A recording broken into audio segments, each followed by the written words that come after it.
Good morning, everybody. It's Sharon Avery here. Get comfortable. We're going to start promptly at 8 in about a minute and a half. So find a comfortable seat, grab your breakfast beverage, and we'll be with you. We are hoping that people will introduce themselves once they're comfortable and they've got their keyboards or their iPhones or their iPads in front of them. Please feel free, introduce yourselves in the chat. We'd love to know who's here, where you're from.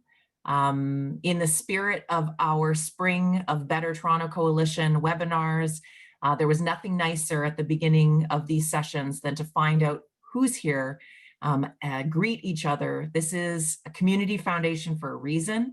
We want to be part of community. We want you to feel part of community. That doesn't mean we're not going to have challenging and difficult conversations, but this should be a brave space for you to participate in those. So please get seated, get comfortable, say hello, and we'll get started in about 30 seconds.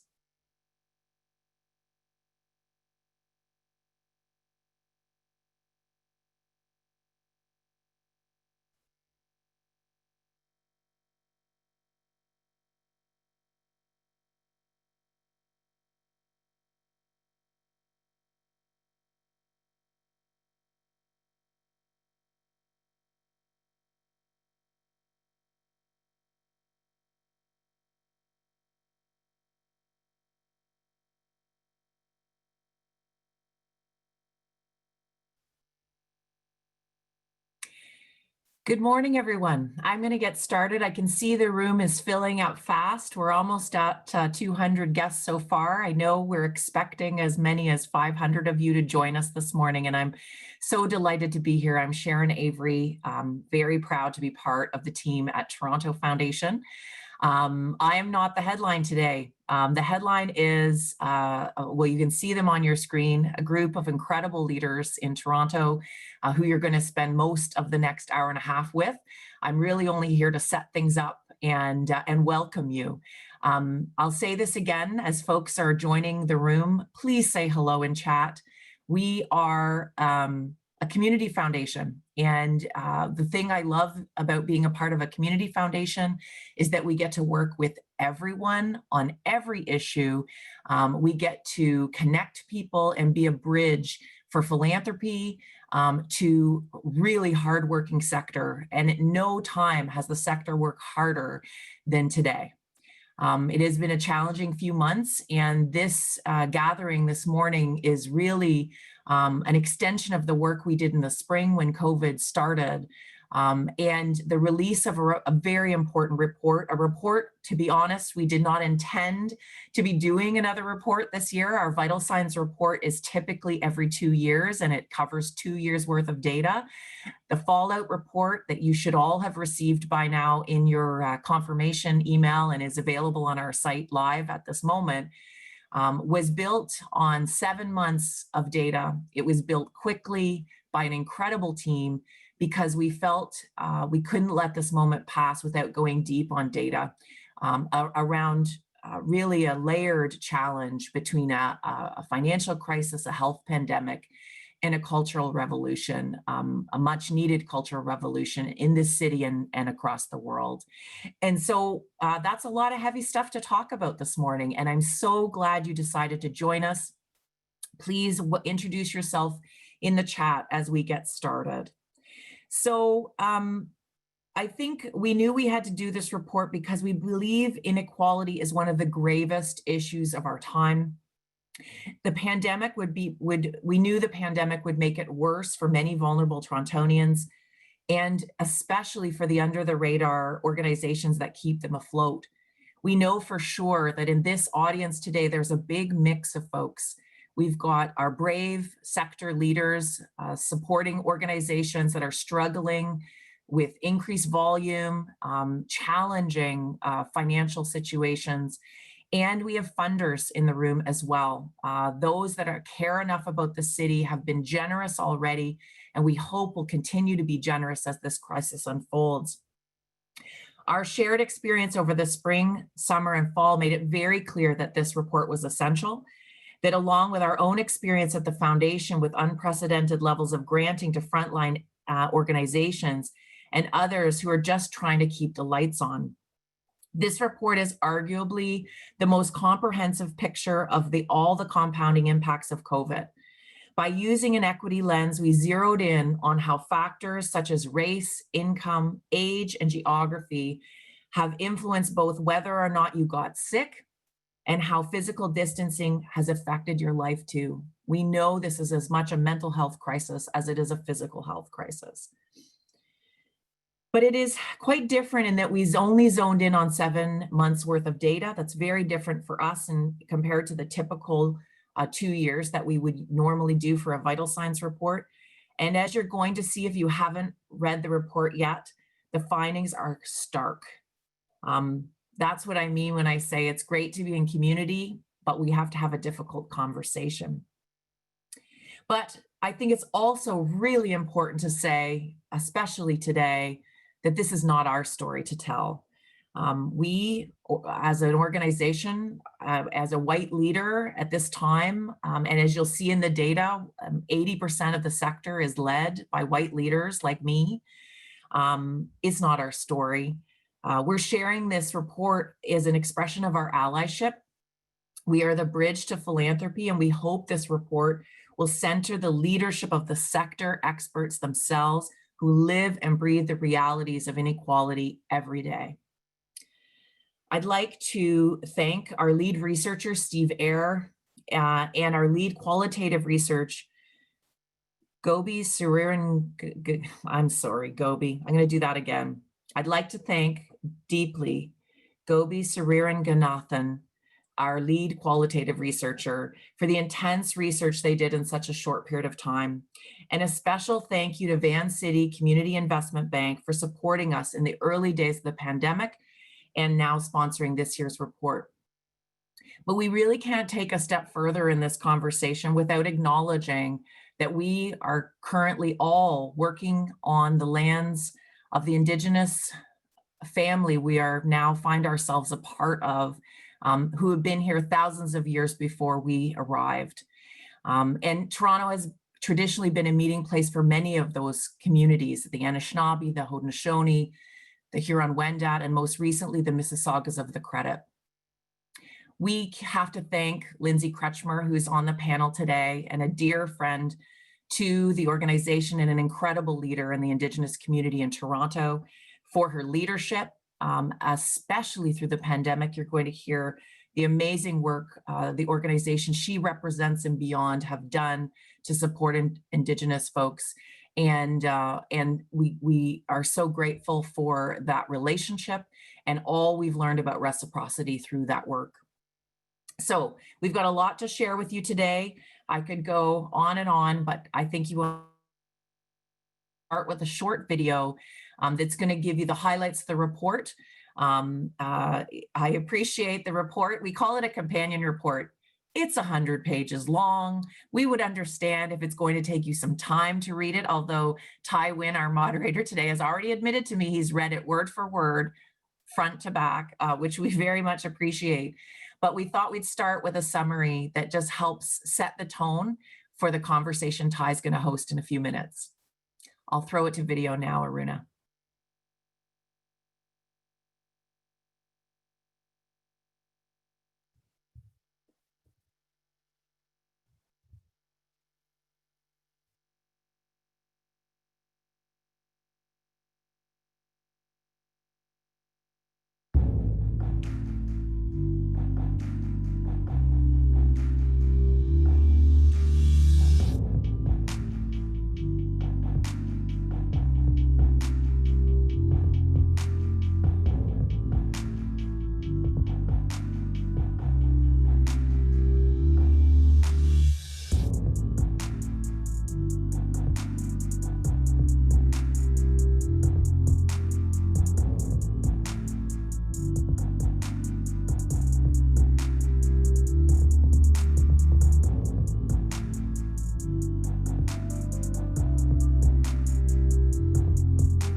So that gives you a sense of what you'll find in the pages of our Fallout report, and you're going to hear from some of the folks that are quoted in that report next.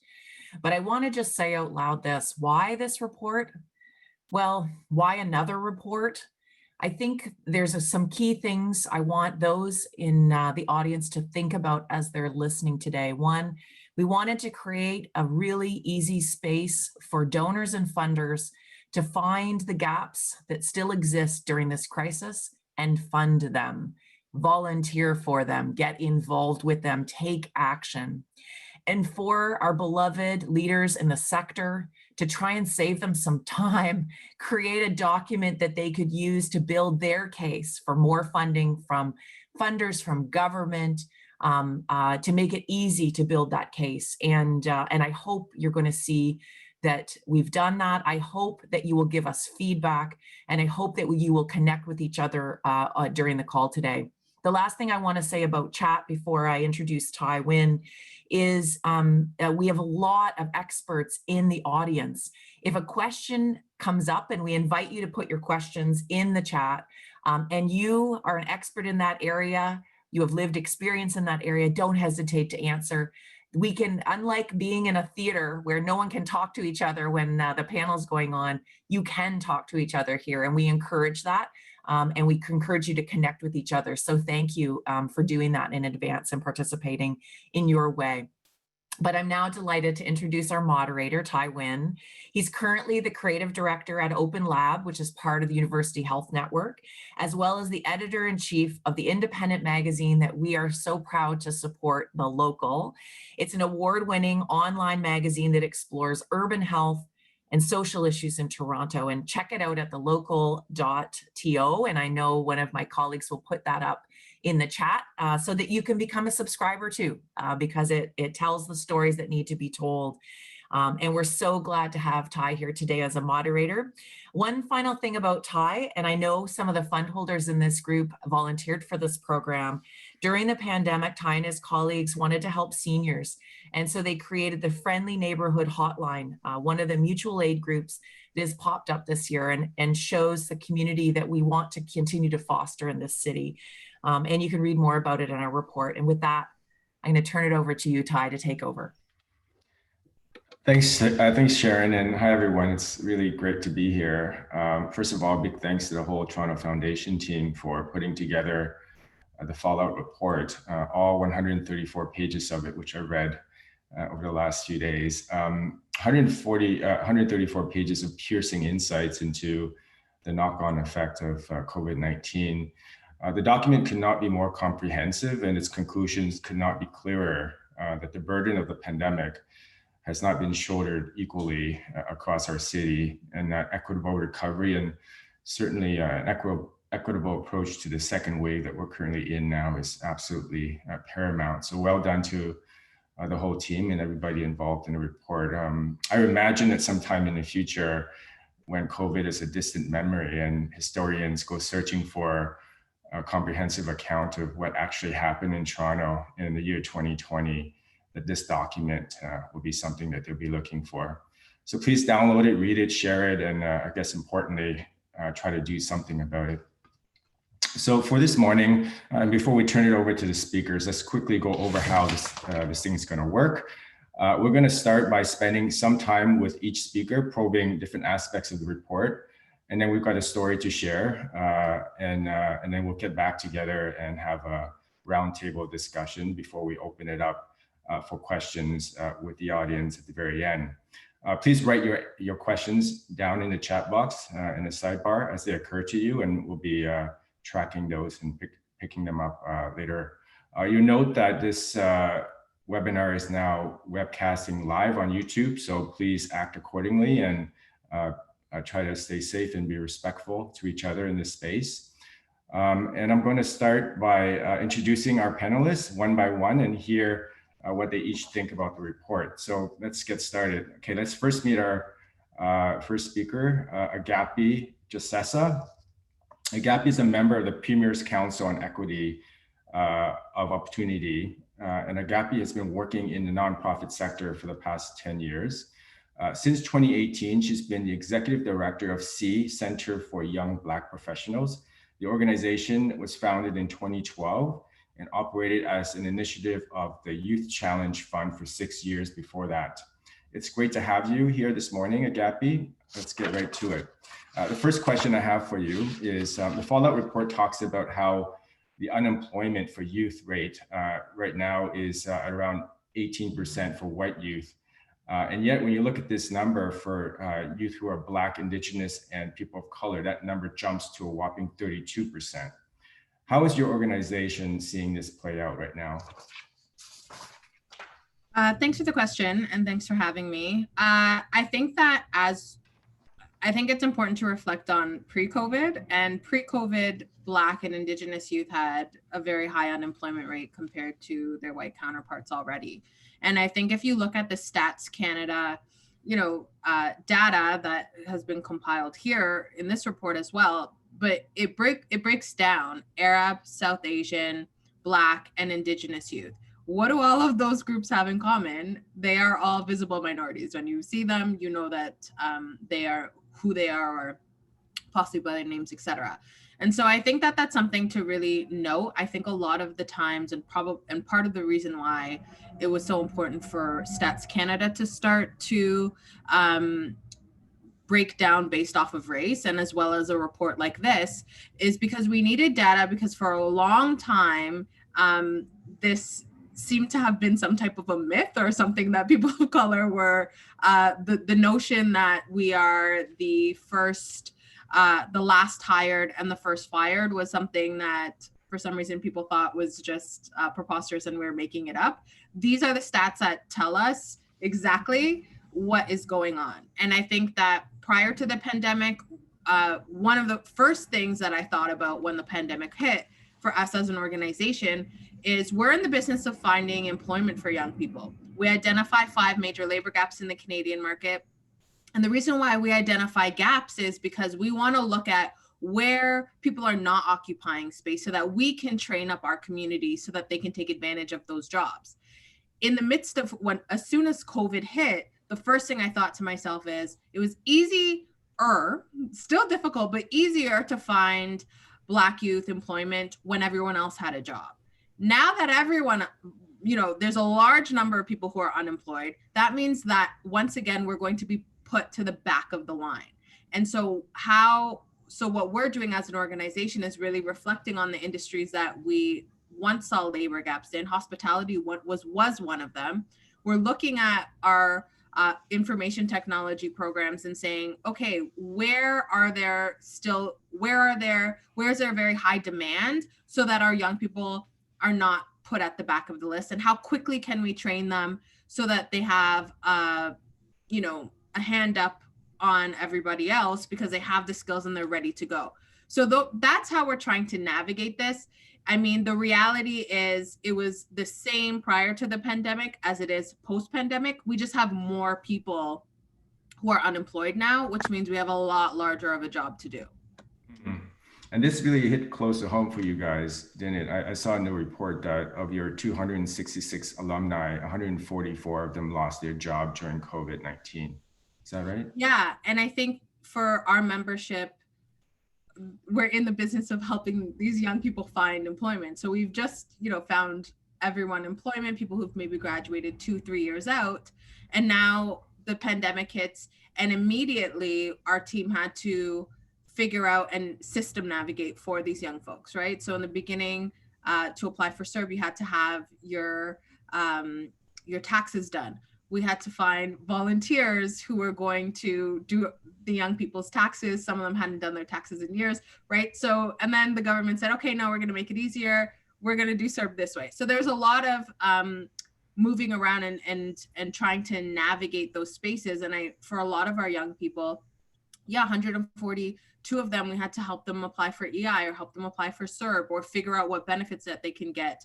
And in the midst of all of that, you're really dealing with the emotional toll that takes on young people, and the panic and the worry. What's going on in the world, number one. Now what's going on in my household? How am I going to navigate?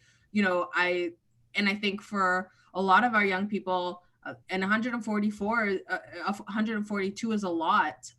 It's a really large percentage of our membership. And so we went from serving maybe 15 to 30 young people at any given time intensely to now a huge caseload of 142. And so I think for us, that's a small sample size. But when we look at the entire city of Toronto, you know, I really think about if other Black youth who are not connected to our organization or Indigenous, et cetera, who are not connected to agencies, like how are those folks coping as well? Mm-hmm. Yeah, I'm going to switch gears a little bit here. As part of the report, Toronto Foundation conducted their own survey of the Toronto nonprofit sector. And here's one of the findings that's in line with the feedback that you provided in the report.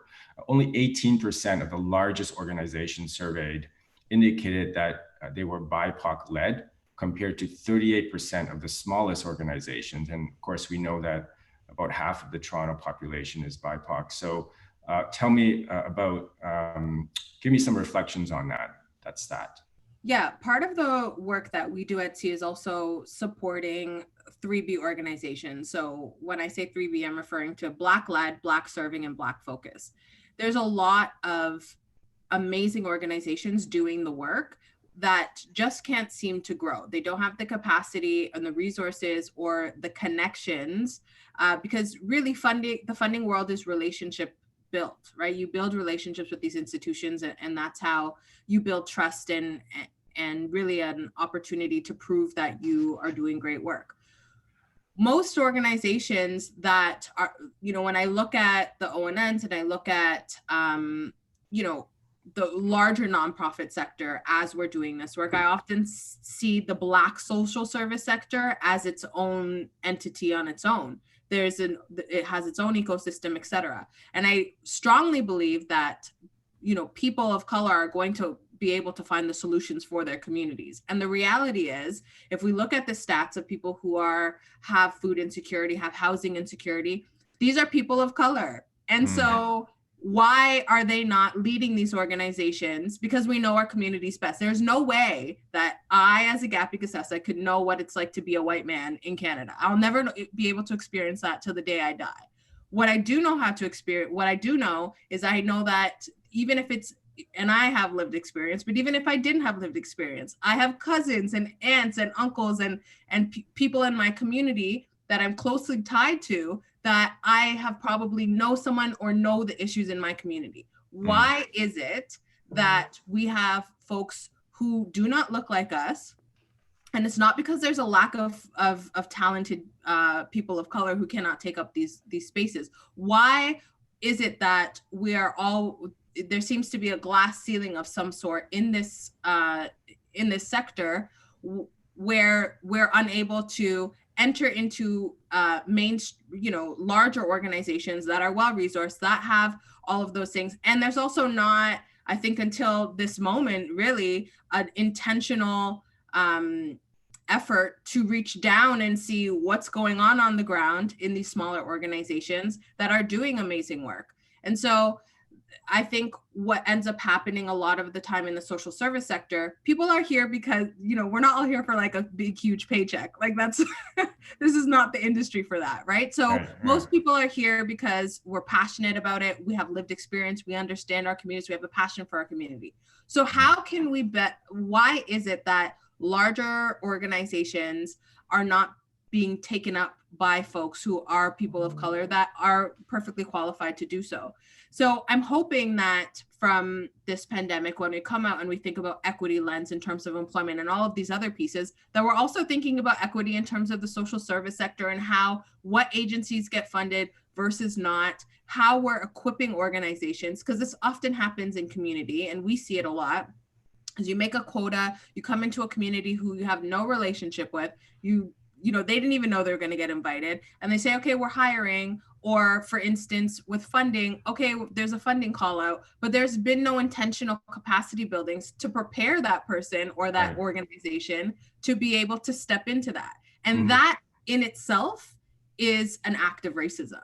And I think we need to acknowledge that and really think about how we're funding folks, where we're funding them. And perhaps the smaller organizations that are BIPOC led could come to a place of mainstream, organization that becomes a lot larger given resource and attention. So I'm hoping that either of the two end up happening.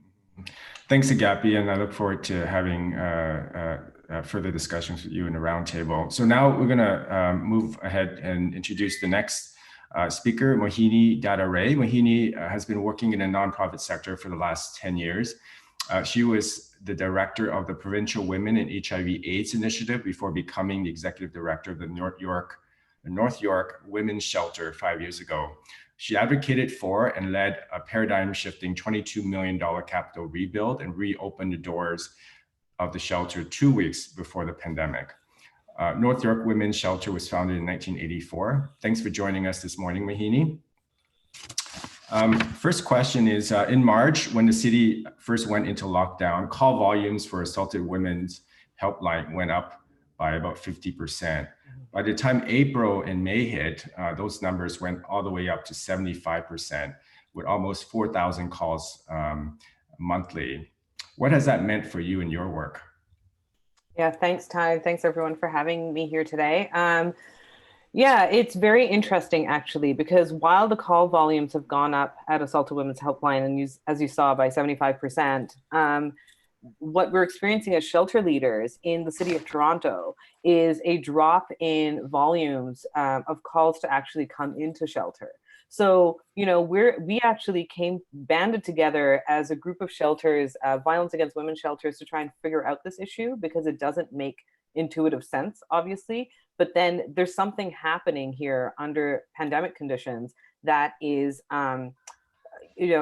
causing survivors of violence to make more calls, and yet showing reluctance to actually go into shelter. So in terms of our work, it's actually been trying to figure out that question, and then also balancing that with the kind of severe mental health impacts of the pandemic on survivors of violence, and the lockdowns, and the fact that any kind of supports. We talked about arts organizations being so precarious at this time, and I really want to at this point highlight the importance when it comes to arts and culture in terms of mental health for communities and for individuals, and how important it is for us not to lose that, because really that's been the lifeline for a lot of survivors when we've been able to offer that.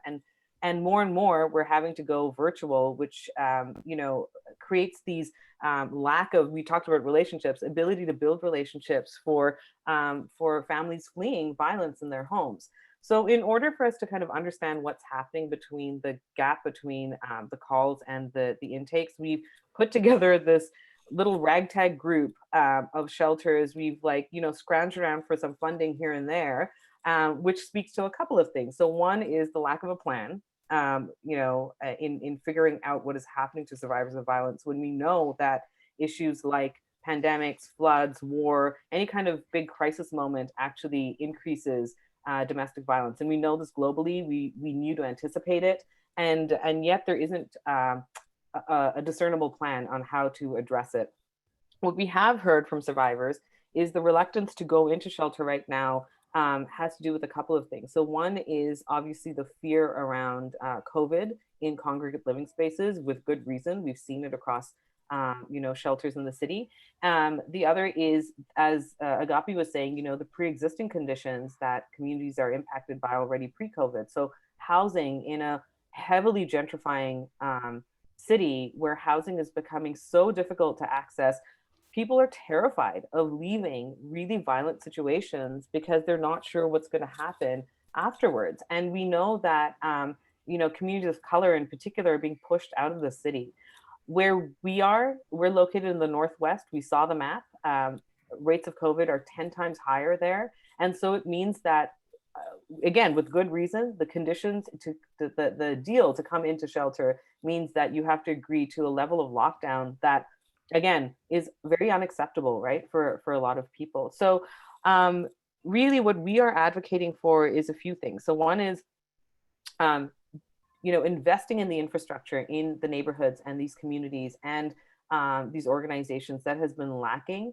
the reason I wanted to mention the rebuild that we did and opened 2 weeks before the pandemic is because it was survivor-led. We were very, very intentional about going to the communities who are accessing services to lead the design of the building. And that's why it was an expensive build, because it takes investing in the places that we think are important in order to make a shift. And that allowed us to not just stay at capacity even though it was 2 weeks before the pandemic, but actually increase capacity at a time where most other shelters in the city, in order to protect its residents, had to decrease its capacity right when survivors needed us the most. And that's because infrastructure has not been invested in so long. And we cannot continue to think that communities that need us the most have to do with the least and have to do with honestly the most substandard conditions of living, whether it's the built environment or whether it's these institutions that we are supposed to support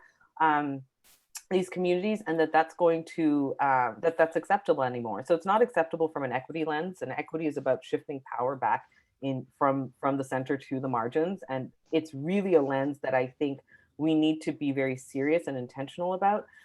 Sharon mentioned, community support and donor support at this time. And I really want to shout out to the community and to donors without whom I don't know how we would have continued operating. Our expenses have skyrocketed. I think we are, having to bring in, I would say about an $80,000 extra a month in order to operate at a level that's safe for survivors of violence. And that's a combination of some government funds that are available, but also community.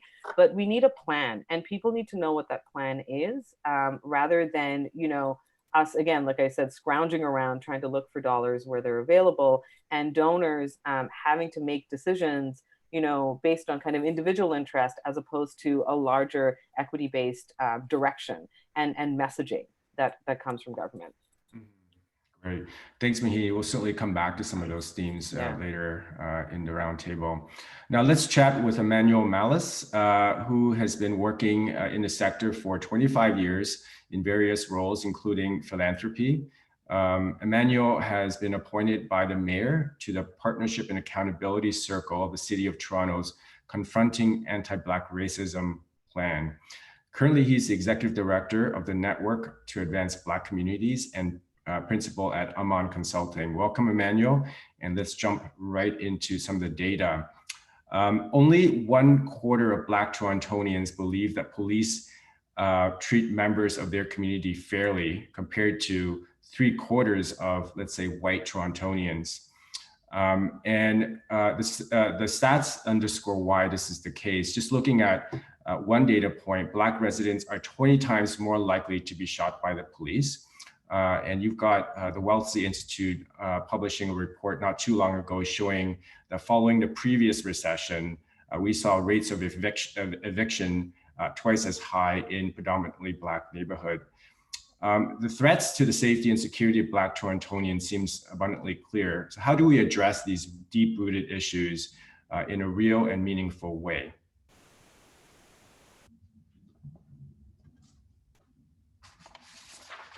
Ammanuel, are you there? Are you on mute? Myself. Yeah, thanks, Tai, and Toronto Community Foundation for having me. I think some of the stats that you mentioned, Tai, they are pronounced and visible now, but they have been there for quite some time. And they are not new to the Black community, especially in the context of the safety and policing issues. As all of us know, the Black communities have been calling for alternatives to policing and new forms of safety and well-being for quite some time. And I think from a provincial legislature community safety and well-being plan perspective, I think there's an opportunity for us at the city to be able to really look at alternative models of police response, especially around mental health crisis calls and calls around wellness checks, and issues when there are low-level disputes among community members.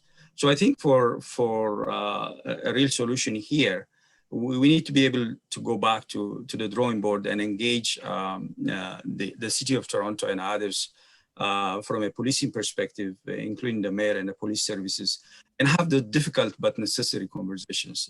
The data is manifestly evident now because of the pandemic, but these are generational challenges for our communities. They are not new.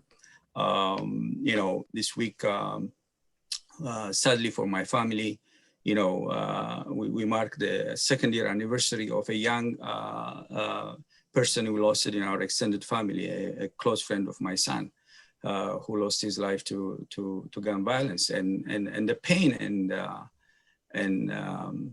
and the trauma that we have seen his family and the impacts even on my son and his friends is very, very difficult to really live with. These are real issues for Black communities. And I think what the pandemic is doing and what the intensity of the assault on anti-Black racism that we have seen globally and nationally and locally in this country, post-George Floyd, requires us to really stop tinkering at the edges. I think we need to be able to look at engaging in a bold way around the issues of policing and community safety. And I think we need to go back to the source of the problem here. I think intervention and other strategies are important, but also we need to approach this from a social determinants of health perspective. We need to be able to, part of stopping to tinker at the edge for me is like, we need to stop treating the symptoms, the tips of the iceberg, so to speak. Yeah, there are a number of underlying causes that are related to this challenge for Black communities that are systemic in nature, that require collaborative solutions. And we've been here at NAPS, we've been advancing this concept of the Black ecosystem. We must be able to really bring Black community leaders and the local government, the police services, and all stakeholders to really be in discussion to have, as I was saying earlier on, difficult but necessary conversations. The solutions are clear. We need alternative models of policy. Well, we don't need the police to be there when there's a crisis situation, We need to be able to invest in Black organizations. I mean, earlier, Agapi was talking about the Black-led, Black-focused, and Black-serving organizations. We have leaders, we have capacity in the Black communities here in the city and racialized communities for that matter. I know in this call we have a lot of allies from various social justice communities here that collectively we've been calling for a just engagement, so to speak, around policing in the city. And I think it's very, very important to work with the mayor and police services and Black communities and allies to really take the bull by the horn here. We need alternative policy models. We need to address the social determinants of health. And more important, we need to invest in community and social services. We need to redirect some of the investments to be able to address the root causes of safety and security in our communities. And unless we do that, we cannot make progress. And I think one point to consider for us is like, unlike in the past, we have at the City of Toronto now, the Confronting Anti-Black Racism Unit. There is a plan in place with recommendations and actions. And some of the recommendations and actions literally look at community safety and security. And we need to be able to work with the premises of the plan, with the unit, the city. But most importantly for me, we need to get families impacted by the violence. We need the community organizations at the table to be able to propose the solutions and move away from this command and control, police-focused approach to safety to one that takes into consideration the social determinants of health, but also puts the power back in the hands of community. Thanks, Emmanuel. Really appreciate those insights, and I'm sorry to hear about your loss on the personal side. Our final panelist this morning is Lindsay Swooping Hawk Krestchmer. Lindsay is Toronto-born and raised, Mohawk and German. She's been working in the sector for 20 years. She's currently serving as Executive Director of the Toronto Aboriginal Support Services Council, a coalition of up to 17 Indigenous organizations here in the city, Lindsay, it's great to have you with us here. First question for you is, you work closely with 18 leaders steering committees serving nonprofits in the city here. How have Indigenous service providers responded to the needs of the community during COVID-19? There you go. Good morning. Thank you, Tai. Thank you to Toronto Foundation for the opportunity.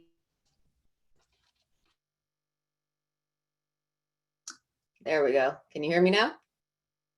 Excellent. Okay.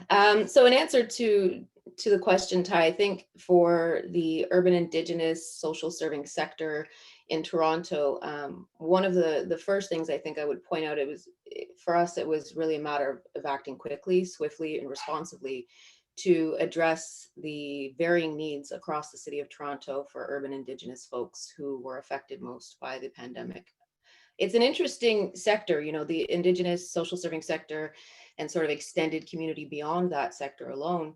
You know, we're small, but I would say pretty mighty in that, you know, we worked very hard as a coalition to come together, to plan, to strategize, to be tactful. You know, organizations at the task table. So there are 18 independent Indigenous-led organizations that make up our coalition. And these different leaders came together, put their minds and hearts together to come up with solutions for how to address some of the key challenges. And one of those challenges for us is geolocating Indigenous folks in the city. There are an estimated anywhere from 70 to 80,000 Indigenous folks who live in Toronto, and it's sort of tough to pinpoint where the pockets of you know residency lie within the city, and so there aren't large clusters like there are in some communities here in the city for Indigenous folks. There are some parts of the city that do have that, but by and large, we're pretty scattered all over the place. So it really did take a lot of thought, leadership, and commitment to responding in a way that made sense. And so we did go through a mapping exercise. Very early on, we were in contact with a lot of our funders and friends in the community to try to get a sense of what the pulse was, what were the needs. And we had the good fortune of being, you know, really well connected to, I think, a lot of funders and friends who really stood in solidarity and support of what we were trying to achieve. And so we did a lot of fundraising in the early stages of this in an effort to support member agencies to self-determine their own responses to how they were going to help community. And we did things like providing families with Wi-Fi connectivity, devices, food security, food deliveries, shelter and housing through, you know, alternative mechanisms like hoteling, helping folks who are being released from incarceration, continuing to support through legal system and justice responses for folks being served in that area. And it just goes on and on. I think, you know, when we think about the urban Indigenous social serving sector being so small, the fact that we were able to respond the way we did, and we didn't wait for, you know, whether or not we had funding, we didn't wait for permission, we did what we had to do. I think we're also very fortunate to be very well connected, to have a good sense anecdotally of the pulse on the community, to understand what the needs were. We surveyed some folks in between, I want to say April, I think it was March to April. So it was a very short window of time, but in that time of less than the 200 respondents, more than 50% of those Indigenous folks we were providing support to were single parents or identified as. So there were, you know, some severe gaps, I think, for some folks in the community. Two-spirit folk, elders, Indigenous youth, and women with children certainly stood out as being those that were most affected, and disproportionately so. I want to give a shout out to Task and all of the many members to, you know, acknowledge the tremendous strength and willpower that you have to keep going every day, because contrary to popular belief, things didn't slow down for us. We didn't stop. We didn't take a breath. We just kept going. And so I just want to honor my colleagues and the amazing work that they and their agencies have done. You know.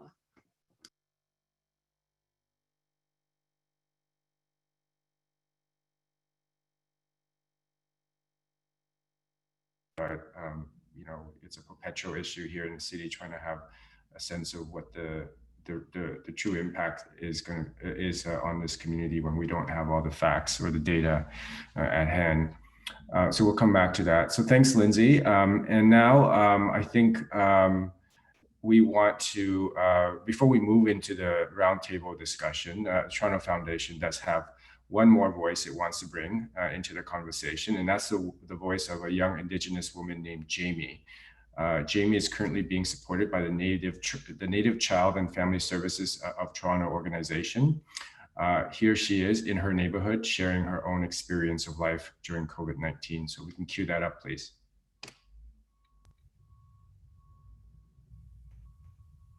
So I had a baby during the pandemic. It was terrifying. Nurses and doctors, they helped me a lot. My mom was there. She was able to be in the room, so that was awesome. I wasn't alone. Some women are actually being forced to do it by themselves.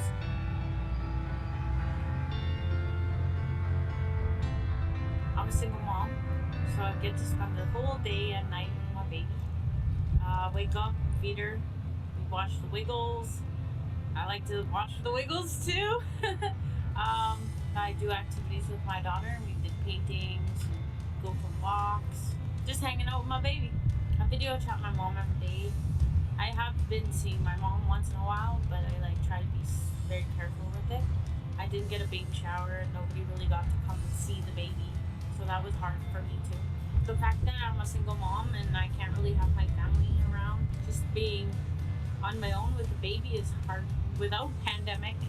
My situation with my daughter is kind of complicated because my first child was apprehended and I lost her to Children's Aid, and so that was also a very scary part of having my baby now.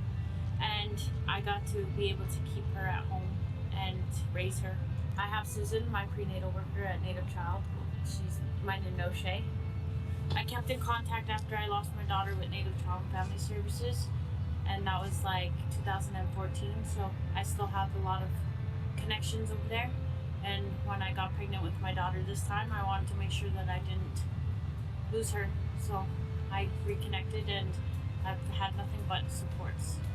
Anishinaabe Health Prenatal Group and Regent Park Prenatal Group and Queen West, so they help me out once in a while. They'll call me, check on me, see if I'm doing okay, email me resources, help me out if I need a can of formula or something. But they were helping me with like food cards, diapers. Sometimes people don't like to ask for help, so maybe just kind of trying to take initiative. I know a lot of people feel bad when they ask for help, even though they really need it.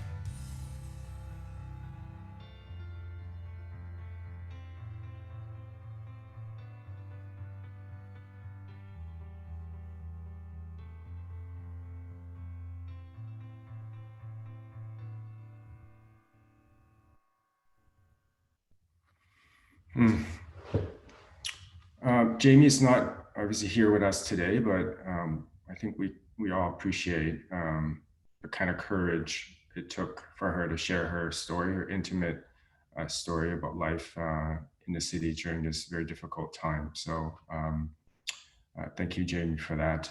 So at this point, I want to bring all the panelists back together for our roundtable group chat. And a reminder to everybody to please add your questions to the chat box. We'll take those up momentarily right after the panel discussion here. Mohini, why don't we start with you? In the report and in the cover of the Fallout report, it includes a quote from you, and the quote says, "No one who isn't white and wealthy wants things to go back to the way things were." And that makes me think of several questions to get this discussion started. So we're talking about an equitable recovery, and obviously it's an equitable approach to stage 2, which we're currently in right now. But how do we start to do things differently? Well, I mean, I would say that, reflecting on why that is, right? Like why it is that folks who are people of color or Indigenous and not sort of sitting at the center of power and wealth are all in a pretty definitive single voice saying that everything needs to change. We have to rethink everything. And by rethink everything, I mean that, power, the way that it continues to rest in this country and in this city reflects the way that Canada was designed to operate, and Canada was designed to operate to remove resources through colonialism and genocide, and those are just things those are historical truths that are ongoing that we have to contend with and we have to think about, and it is uncomfortable and it is but it's critical. And so when we think about communities of color and the way that we continue to be impacted in the city, those historical factors continue to play out. So even the built environment of the city reflects that, right? So the Northwest is a perfect example. We're saying it's 10 times the rates of COVID for the rest of the city. What does the Northwest look like? You know, it is the transit routes there are buses. They're incredibly overcrowded. There's a lack of green space. Housing has been, you know, substandard for a long time. Again, the lack of investment in those communities. And yet those are the communities that are holding the city afloat right now. Those are where the essential workers are who don't have a choice but to go into work every day and have to do so in very crowded conditions. It's a service poor neighborhood, meaning that, you know, all of the investment in even social services tend to be in the downtown core. So if you are living in that neighborhood, you're having to get on a bus to travel out to both work and to get the social supports you need. So there's just all of these ways that racism structurally plays out in the city that we have to address. And no recovery is going to happen if we continue to turn away from these very ugly truths about the way that we are structured as a society. And for the others, your reactions to this question, Emmanuel, Agapi, Lindsay, how do we start to do things differently? If I can interject, I think first and foremost, I think we need to have BIPOC leaders and in the case of Black community leaders at the policy table. They need to be able to be there equally, having those types of critical discussions around recovery with governments and foundations. And I think be bold enough, as I said earlier on, to move away from, you know, patterns of funding and engagement that have not created the types of results that we need. I mean, we don't have in our city a strong Black community sector. It's fragmented. It has been under resourced for a long time. And so what we have is like the frontliners that are serving the Black community, especially the grassroots. They have struggled to access resources and support during this pandemic. And I think we need to go back to really revisit how governments and funders engage with racialized communities. And in doing that, we must have the leaders from these communities at the policy table. I would add to, I agree completely with Emmanuel. I think that we need to start creating space for voices to self-determine solutions that work for them. So in the context of working with Indigenous folks at the table, it's about recognizing that there isn't a one size that fits all approach. And I worry sometimes that we get comfortable, you know, with terminology. So and with all due respect to, you know, sort of notions of BIPOC, I think, you know, that there's also a laziness that comes with that, truthfully. You know, if we say BIPOC, we're not spelling out what that means. We're not spelling out what we're talking about, how it's different, how it might be the same. I think that there needs to be greater recognition for our unique differences. I think we need to celebrate and acknowledge that there is not, you know, sort of this cookie cutter approach. The responses that we might require may look very different to our community than another community.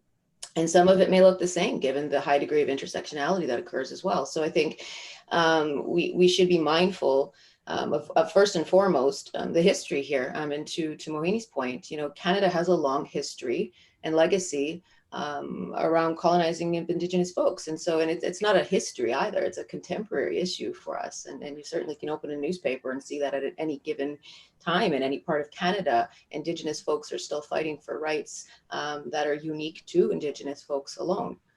With respect to land, with respect to culture, with respect to identity, and that list goes on and on. And I mean, in 2020, the fact that we live in, you know, what we call a first world country, and there are some people still disproportionately impacted by needing to, you know, fight for clean drinking water. We have a real problem here. And I think it starts with understanding that true history and moving us along a trajectory that employs allowability for self-determination within the construct of how we have relationships with governments.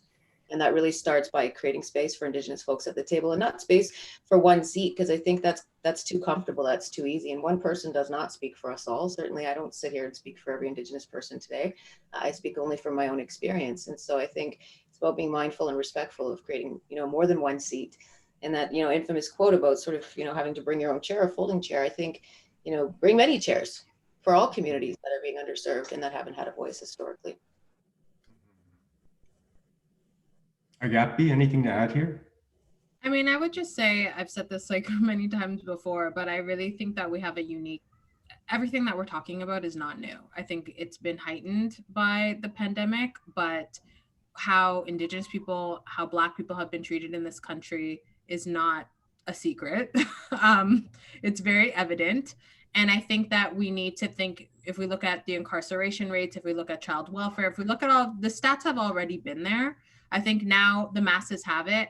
I don't know if we do not move in this moment in history, I really do not know how many more generations we're going to promise equity to. You know, our grandfathers, fathers, like it's been generations of like, don't worry, your time's coming, sit tight. And I don't think that we have that luxury anymore. I think we need to acknowledge that a lot of people say, oh, well, why BIPOC or why Black, why Indigenous, why people of color? The data clearly tells us that we have a problem. It's just like a math, you know, if you're doing a test, you do the hardest questions first, Black and Indigenous BIPOC people, Indigenous Black BIPOC people in that order. If you solve the problems of these groups, then you will automatically, number one, solve the problems of most of Canadians, and then any other issues become a lot more easier to come by. So we need to figure out, and I think the problem, and I personally feel like I don't care how we get to that place, if it's by policy, by force, by mandate, I don't care how you feel about it, as long as you're doing it. And so I think that we need to seriously look at people who not force, technically in some instances we may need to force feed it, but equity needs to come hell or high water. And coming out of this pandemic, we need to figure out how corporate Canada, who benefit from our communities, how the non-for-profit sector and how government can work together to create an ecosystem where we're creating equity for everybody. If not now, it will never happen. We're gonna wait for, when was the last pandemic? Like, I don't even know the year, but it was a very, very long time ago, generations ago. We don't have generations to solve this issue. And the one thing I also will say is we really need to reflect, if the land that we are on Indigenous land, and I often say to Black community members, if we are looking for equity, we need to look at how this country treats Indigenous people, whose land we are on. Mm-hmm. If they can't get the respect and the rights that they're asking for, then we can't expect anything more. So I think we really need to reflect on that, and as Black communities also be in solidarity with Indigenous folks, because as good as they're getting, we're gonna get like one step less, you know? So we really need to think about that as we're thinking about equity and moving into how we do things differently after this. I think you've all spoken to some versions of this, that what we're seeing right now during this pandemic are just long-standing issues that have just been magnified or exposed with this virus. At the local, we actually have a whole issue coming out at the end of the month called Fault Lines. And it's really tracing the longer arc on this pandemic, looking at more historical factors that have contributed to the damage that we're seeing now. But the next question very much relates to that.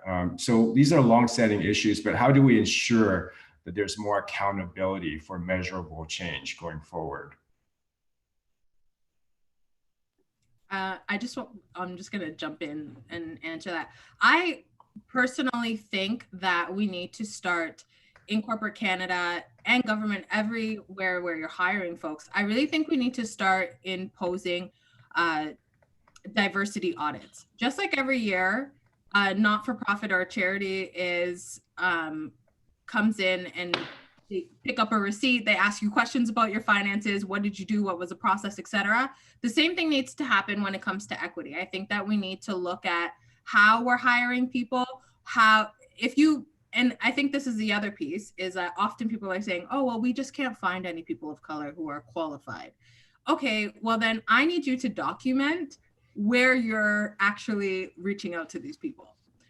What community organizations or what platform online are you going into to advertise this job? When the person actually comes in, what is your reason for hiring, you know, Ted over Susan? I think if you document that, just like when we run our processes as non-for-profits, we're very thorough because we know that the auditor will come in and ask questions and we need to have answers. So if you have a diversity audit at the end of the year and your diversity auditor says, why did you hire, you know, Ted over Susie? You have a very clear answer as to why you did that. And especially if Susie just so happens to be a Black woman or an Indigenous woman or a person of color, we need to have a clear understanding and a well-documented reasoning as to why that happened. I think if we implement diversity audits, then people will be a lot more mindful about being, you know, biased or not hiring folks based off of their address or the plethora of reasons why we have the unemployment rate that we have. I think it will offer a lot more accountability to our communities when it comes to hiring practices, at least. I think if I can add to Agapi, I think the diversity audits are very, very important. But also we need to work with both the influencers, in this case, funders and governments who invest in the communities to have a level of standards in terms of the diversity that we need to see at the governance tables. We need to have, you know, these umbrella organizations that are active in the sector, there are several of them, to really have some minimum standards around diversity, equity, and inclusion, both in terms of the type of leadership for the sector, because at the moment, you know, as agents of change, the sector itself is not diverse and inclusive. The other thing that's critically important, we need to follow the money. We need to follow where the funds are going. And I think part of this, you know, NAPSI has been working with several funders to talk about the need to really fund in a smart way, smart grant making, focus on systems change. And as you do that, create a level of accountability within the sector itself in terms of how you fund, but also be introspective about your own role as funders and government. So there's a multi-pronged approach that we should consider in terms of creating, you know, a new reality for racialized and Indigenous communities. Mm-hmm. On the funding issue, I know since the pandemic hit, there's been a variety of emergency funds and programs that have popped up. Can you speak to the difference between getting these one-time funds to do various things versus more stable long-term funding to help with doing the kinds of things that you do on an ongoing basis? Anybody want to speak to that? Yeah, I can speak to that. I mean, that really hits on such a critical issue where it's obviously always great to be able to get a grant.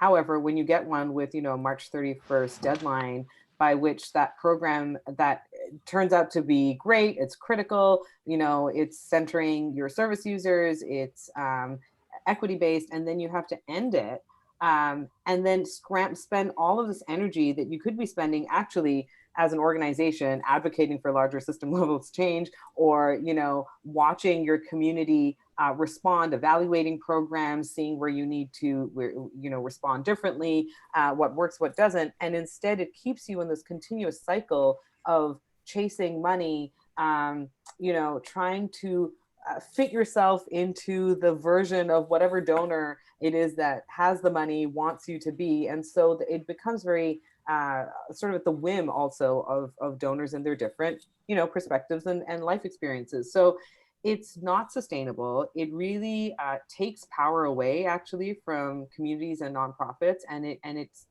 perpetuates a really problematic power dynamic of a charity model that's not okay. And so, you know, for us, for example, in the middle of this pandemic, we got this amazing one-time grant around a BIPOC equity and access facilitators, specifically to address the mental health degradation, like really the mental health collapse of survivors of violence at this time, and particularly survivors of violence who are racialized, finding that, you know, systems, organizations, programs are not built to center the experiences of people of color, of Indigenous people. And so we had to bring in someone, and it's working out really well, but this program ends on March 31st, and then what happens, right? And how are you supposed to advocate for this program where the funding, all you hear is that core stable funding doesn't exist? So that is really, it's a huge issue. And in an equitable recovery, it is something that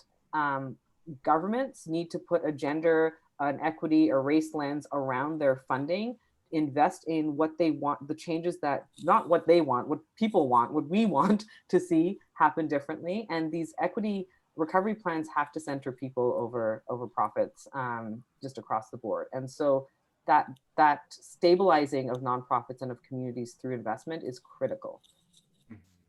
I think a quick comment for me is, and we've been really advocating a lot around this, and NABCE has collaborated with C Center for Black Young Professionals to really address these inequities around accessing of even COVID emergency response funding for Black grassroots.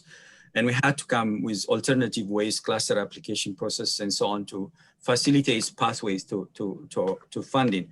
I think what's critically important is, there has to be alignment. There are a number of funders, foundations, the different levels of government that are funding these communities, but sometimes are not talking to one another. Yeah, it's very, very important to really not only maximize the impact of the funding, but think about how do we move from project funding only. And there is a place for project funding, but core or general operating support for community organizations is critically important. And so for me, I think it's just like, that's why I talk about this concept of smart grant making. We need to be able to bring leaders of this community to sit at the table together with funders, governments, and foundations, have a discussion about the solutions, the scope of the challenge, and then talk about what type of resourcing is needed to kind of scale the solutions, if you want, for these communities. I would also add that the funding relationship between funders and fundees has to change. It has to evolve. We're in 2020, and I think our organization right now is in, sort of exploring this concept of, can we assess our funders? Can we evaluate them to determine fit, alignment, the relationship? Is it working? Is it not? And to your point, Emmanuel, are we talking? Do we share the same values? Do we understand each other? Is there respect, trust, reciprocity? Do we have, a relationship that is grounded in all of those things? And I think it's not anymore just about a transactional relationship. It's about meaningfully and understanding each other on a heart-to-heart, spirit-to-spirit level. I will say with confidence, and this isn't to boost Toronto Foundation because we're on their webinar, but it's the truth. We have a very good relationship with many of the staff, and that key point, many of the staff, not one single person. We talk to multiple people within the organization, and they talk to all of us, both as an organization, as a coalition, with the members independent of us, and they've really demonstrated action that aligns with their words. And we respect that. We respect that we share the same, values, the same vision for wanting to create space for Indigenous-led organizations to access funding, because, philanthropy still gives us 0 to 1% across the board, and we know that. And so, albeit again, sort of a small but mighty, right, situation, Toronto Foundation may not be the largest foundation in the whole of the city, but it is acting with a might that is highly impressive. And it's that relationship piece that we can pick up the phone and call each other. And so, when we get to that place of bringing to life this idea of a relationship tool that evaluates our funders, our friends, our relationships to determine where should we spend our energies and where should we not. It's not like saying, well, we don't need the money. We do need the money, but we also have to be principled people and remember to have our integrity intact when we're accepting funding, because sometimes you get, a small grant for $2,500, you got to jump through hoops, 20-page report for $2,500. We have 3 staff, it's not sustainable. So we have to rethink the relationship to create better power balance within that relationship. And I think we also have to rethink how we propose things, how we report on things. I mean, owners reporting, name a nonprofit that has heavy administrative side that can do all that work. I think we also need to be realistic about what it's like on the ground, and funders need to understand that stuff. Mm-hmm. So let's bring that back to philanthropy. Why are donors so essential in this equitable recovery and in strengthening the nonprofit sector, both for when they write the check and afterwards? How do you want to see the philanthropy sector support this recovery? I would probably, Or go ahead, Lindsay. Go ahead. It's okay. I just spoke. No, I was just going to say, I think that it's really important for people to understand. I've always said it's easier to convince an individual donor or a smaller institution rather than a large institution like a government to what you're trying to do. In a lot of ways, I think the nonprofit sector were really behind. And so one of the things that I really value when it comes to funder relationships, and I was actually just having this conversation with Maitri yesterday, is the ability for us to be able to try things. The reality is, like, our communities haven't really seen a significant difference in these numbers in, you know, years. And so obviously we still have to find the solution, right? And so that requires us to try new things. And when funders allow us to do that, it allows us to try something. And if it doesn't work, we still get a lesson out of that. And I think, you know, at C, I always say C to this day is just a series of learned lessons. You know, the founders, Kofi Hope and Shireen Ashman, tried a bunch of things, and we know what doesn't work and we know what works, right? So there's still beauty in that. And I think that convincing individual donors to really understand what giving to a 3B organization, Black-led, Black serving, and Black focused, what does that actually mean? You know, C, Center for Young Black Professionals, NAPC, you know, both of our organizations are what you would call 3B, led by Black folks, focused. Our mandate is on Black communities. What does that do? It allows us to, everything that we do is in the context of being Black and in Canada. Specifically at C, when we talk about, when we're doing soft skills with these young people, it's dealing with the realities that we're looking at labor gaps where nobody else is. Why? Because if we get in the line with everyone else, then everyone else is going to get chosen before us. So where are we going to find a gap where there's low-hanging fruits, where we can get in there and it's good paying jobs and it's an opportunity for upward mobility, right? Same thing with when we have soft skills conversations. We have modules that are being Black in the workplace. How do you have a conversation with somebody you would never interact with outside of your workplace? You have nothing in common with them. How are you going to spark up a conversation? How are you going to navigate a space where you're the only Black person in the room? How are you going to advocate on behalf of your values or stay true to who you are? All of those things are things that someone who is not coming from a culturally relevant lens is not going to be able to equip these young people with, because we're giving them the good, the bad, and the ugly. Yes, you know, racism sucks and the unemployment rates are horrendous and we would like somebody to do something about it. But until we get there, these are the tools that you need to equip yourself with when you're entering into these institutions, into these spaces, etc. And so I think, though, also dealing with trauma, our communities are dealing with everything that we see on the news. All of those things create trauma inside of us. I experience vicarious trauma by just watching particular videos. You know, the pain and the racism is on display for everybody to intake. And it's specifically for Black communities even harder. So I say all of that to say, we really need to understand, donors really need to understand the relevancy of culturally relevant programming and understand that our communities are best to come up with the solutions, and donors and foundations become allies in that work by helping us fund it to move it forward. But I really do think that donors really need to start to think about why this work is important, and the issues that people are facing. Because I think if an idea comes to, or a project comes to light, and you don't understand the systemic issues that this population is facing, then it might not seem like a great idea to you, right? Because it doesn't make sense for your population. So I think people getting more knowledge about the issues that BIPOC communities are experiencing, and also giving flexibility and understanding around it, I think is the best approach. Great. Really quickly, and we need to jump to the Q&A with the audience here, but hearing about all the intense and amazing work that your organizations do and provide, I'm curious, how are you doing and how are your teams doing? Mohini, I see you're smiling I mean, there. I'm laughing because thank you for that question. It is very nice to be asked. I think nonprofit leaders, we are potentially just like maybe we've got like half an inch of rope left. But you know, beyond me, my staff is just incredible. What they are having to do right now and what they are continuing to advocate for.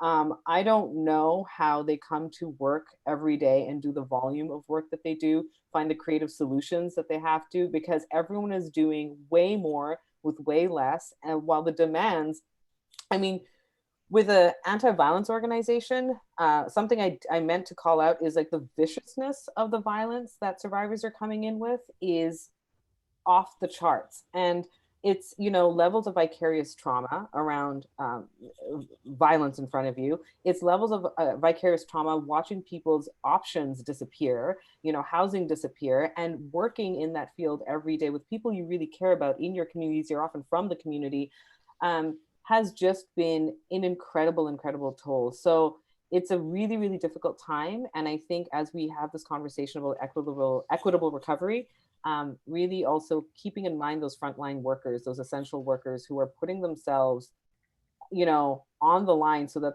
a lot of us can continue to have access to some supports and continue to function as a city. Like, but thank you for asking. It's a hard time. Yeah.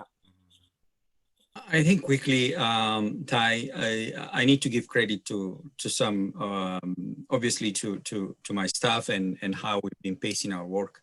To our partners, I mean, I mentioned Agapi in terms of the organization that she leads. So they have been incredible in terms of stepping in and working with us during the pandemic. I think we have, you know, really amazing staff within government and some of the funders that have reached out and asked, how can we be helpful?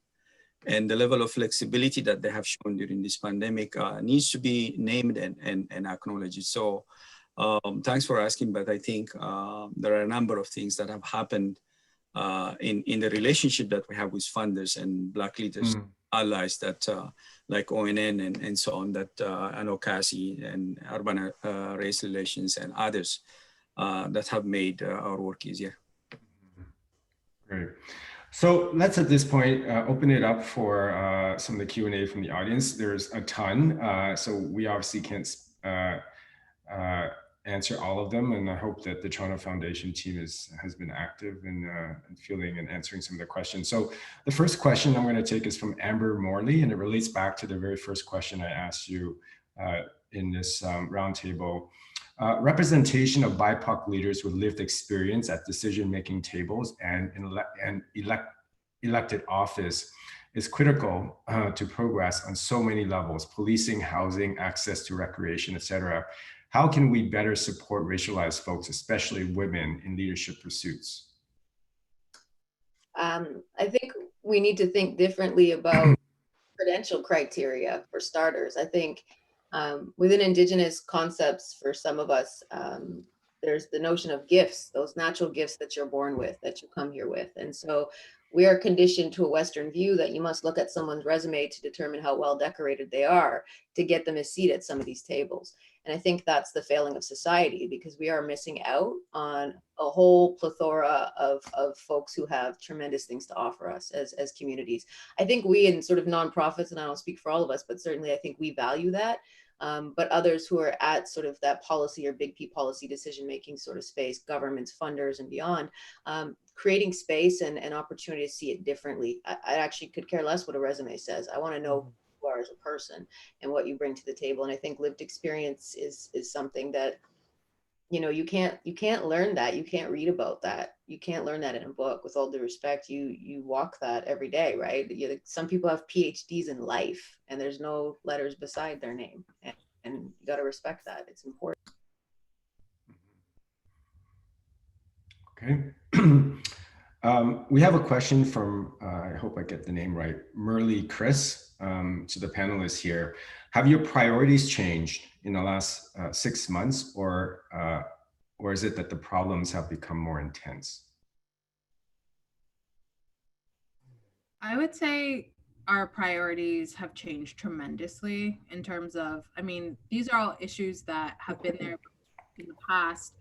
food insecurity. We have always had a hardship fund. So if somebody needed childcare or extra food in their fridge, those types of things, they could put a request in. When we say we had to change our priorities, we literally have become like, we deliver food every Friday. These are things that are not sustainable for us to continue to do unless somebody, funds us to do that. But I think that our priorities have intensified, like we talked about earlier. Usually we have 15 or 30 young people at any given time that we're serving with intense case management. Overnight, we had 142. So that means the 2 or 3 social workers on our team and the psychotherapist all of a sudden, I don't even know how many times quadrupled their caseload. So that means that we've been needing to, and then also all of these one-time COVID relief funds have come through, and we're able to provide food and all of that to folks. The thing that we're trying to figure out now is the ramifications of COVID are going to be a lot more long lasting than these COVID relief funds. And so what are we going to do with folks who have food insecurity when our food boxes run out and we can't buy gift cards? Like, these are things that will likely, getting people back and employed is going to take some time. So we're now trying to figure out, how do we maintain that a priority and perhaps create new partnerships or ways for other organizations to partner with us to provide those needs, but still go back to, the core of what we were doing, and also be able to produce more alumni. We need more people. Unemployment rates are up. We need more people to be trained. But what's going to happen to the alumni and the folks who've already come through our doors that are still in dire need of help? And that's a big question mark for us right now. Right. Next question is from Jacobed Wembai. It relates to job and economic opportunity. 90% of people interviewing me for jobs were non-Black. Most of the interviews were just for them to see who this highly educated and skilled woman is, a Black woman. They own it all. How do we change that?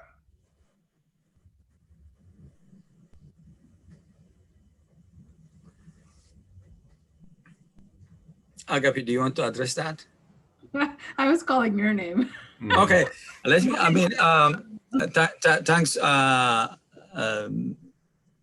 Jacobet, a friend of mine who asked this question.